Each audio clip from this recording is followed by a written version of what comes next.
This is the official last week of the Forge of Foes Kickstarter. The Kickstarter is doing very well. You can, of course, find a link to join the Kickstarter if you haven't already down in the show notes below. You can also find the 30-page preview of Forge of Foes on that Kickstarter page.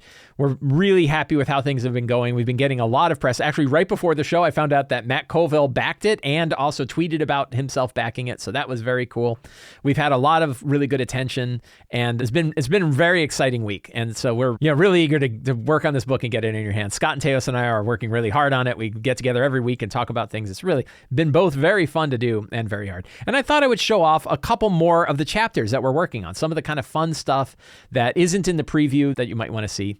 One of the examples is a Monsters by Adventure location. The idea here is many monster books in the back have a monsters by environment. And usually it's like monsters and environments, then a list of monsters and their challenge ratings. And that's cool. And we like that, but we're like, okay, well, we want to kind of do our own take on this that isn't replicating what they do, because those are really good and very useful. But what's another angle we could take? And so we found two other angles. One is doing it by adventure location rather than by environment.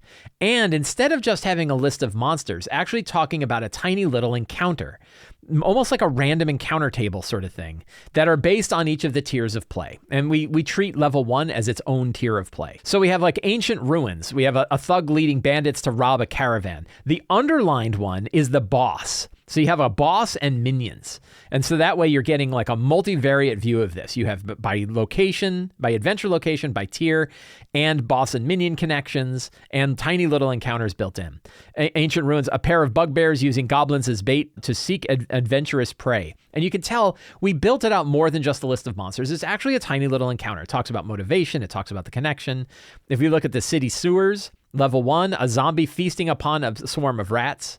At level 2 to 4, we have an erudite ghast weaving fantastic tales to ravenous ghoul followers. I think that one's fun. A spy guarded by unscrupulous bandits awaiting a contract. An Otyugh in a pit surrounded by gray oozes beneath a waterline. And were-rats feeding prisoners to their giant rat pets. So those are some fun sewers. You can also tell that we decided that there are certain locations where like you're not likely to find a challenge rating 17 encounter down in the city sewers. So we didn't bother to break it out to all tiers for every location.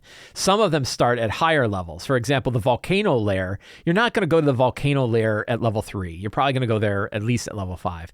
And a fire giant with pet hellhounds commands Azir to dig. A trapped Afridi uses fire elementals to fight for freedom. 17 to 20th, an ancient red dragon worshipped by fire giants awakens from slumber. So, different levels, different tiers. We do have like Hellish and Citadel starting as low as level 2.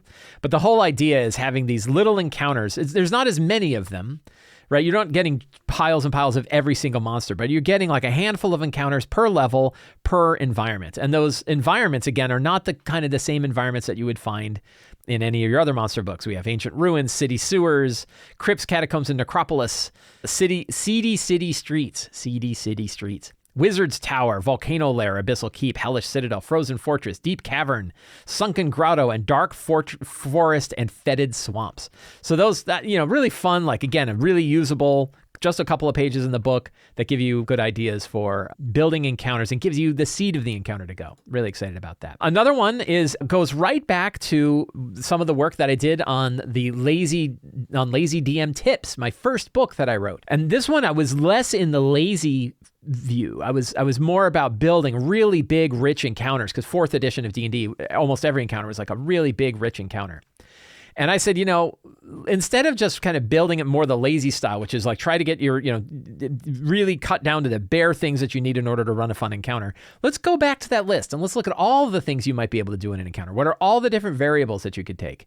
And this chapter of the book does that. So that checklist, very simple checklist, is interesting monsters, a fantastic location, zone-wide effects, traps and hazards, advantageous positions, interactable objects, cover, difficult or fantastic terrain, and a goal. You don't have to use all of these in every encounter, but the idea is like if you're trying to think about spicing up and enriching an encounter, you might go down this list and say, what are some zone-wide effects I could do? Or is there a goal that isn't just kill all the monsters? Or are there interesting bits for cover? Things like that. And then we go into descriptions for each of these, and in some cases we offer up like 10 examples of like what are some zone-wide effects. The God of Blood infuses all melee attacks with extra die of damage. Or a thick fog makes it impossible to see creatures more than 30 feet away. And it talks about like areas where that might be a problem, like areas where that might might make it less fun. In interactable objects, we have a whole list. Ballista one can use to fire upon their foes. Catapults that can hurl allies far across the chamber. Really kind of fun interactable objects. Difficult and fantastic terrain. What are some ways you can change the, not for the whole zone, but for parts of the zone? And then what are some goals? Destroy powerful monuments, recover a prisoner, kill the boss, but don't worry about her minions. Close the gateway and prevent the big bad's escape. So lots of different ways. So this is getting into that, like, we're not just making a book of lazy tips.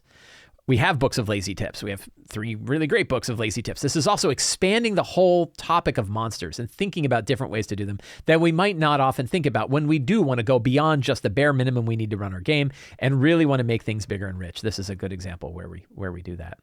The final one I want to talk about, because it's really a fun one, are dice rolling options. It talks about, like, when do you want to roll dice? When do you not want to roll dice? If you have damage that's dice-based, but you want to make it static to save yourself a little time, how can you convert dice-based damage to static damage? This table, I think, is really useful for that. I've never seen a table like this, and I really think that it's handy. And the idea here is if you have a fireball, and the fireball says it's 8d6, you go, number of dice is 8, so you go to row 8.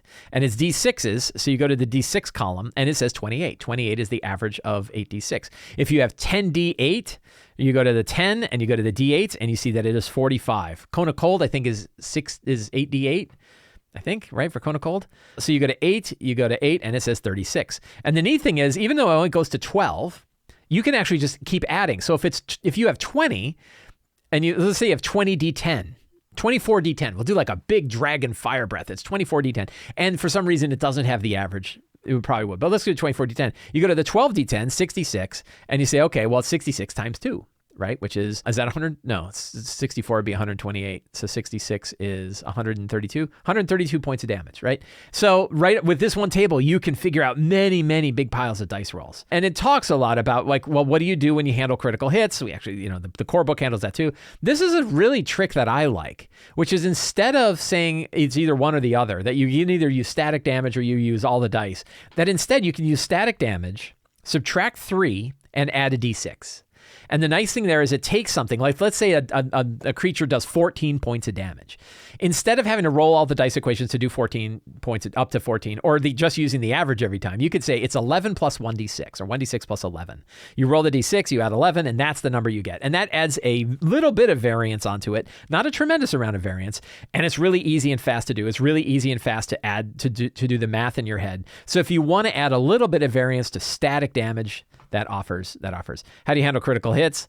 And then this is the fun one. I don't even know if this is going to make it into the book. We'll see. And if you look at this and you're like, oh, this is really cool, I totally want this in the book, please add a comment. And if you look at it and say, Mike, I don't know what the hell you're talking about, don't waste a page in the book on this. Let me know that too. So you can affect this. Do we want to have in this? We are discussing it among ourselves. Is this something we want to have in the book or not? I've talked about this as well. The idea is, what if you have to roll a whole ton of rolls, but you really only want to roll a D20 once? You don't want to roll 15 or 10, 5, 10, or 20 rolls. And what you have is this table that tells you, based on the target number you're trying to hit, you roll a single D20 that represents a whole bunch of rolls. So in this case, we'll go to the 10s and we'll say 10 skeletons are attacking a paladin. The paladin has an AC of 20. The skeletons have +4 to hit. They have to roll a 16 or better. So they're way up in this column here. And then you see how many successes they have. I'm going to roll my big dumb D20. This is stupid, but it'll work. And you roll, so we have 16, and we roll once. I rolled an 11, and you go down the table to 11, and 11 is 3, which means 3 of the 10 skeletons that attacked the paladin hit. So it's a weird way of using this table, but it means you can roll a whole bunch of attack rolls. Let's say 20 skeletons are attacking the paladin. So again, well, we know that the paladin has an AC of 20. We know that therefore the target number that they have to hit is 16.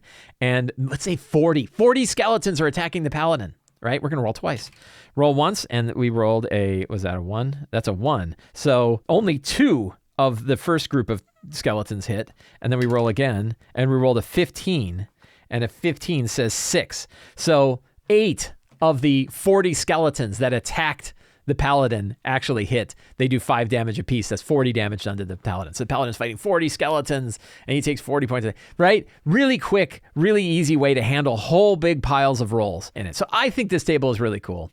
But it also is kind of complicated, so we'll see. We'll see if it's going. So that is the dice rolling options. So those are 3 chapters that we're going to have in Forge of Foes. Those are drafts. What you just saw are draft chapters. They are the second. I've done 1 revision of these, and then Scott and Teos, we get comments back, and we think about it, and then it goes in editing, and then it goes into layout. So those are early drafts, but we're very excited about that. So if you want more of that, if you like what you just saw and you want it, back to Forge of Foes Kickstarter, you can find a link down in the show notes below.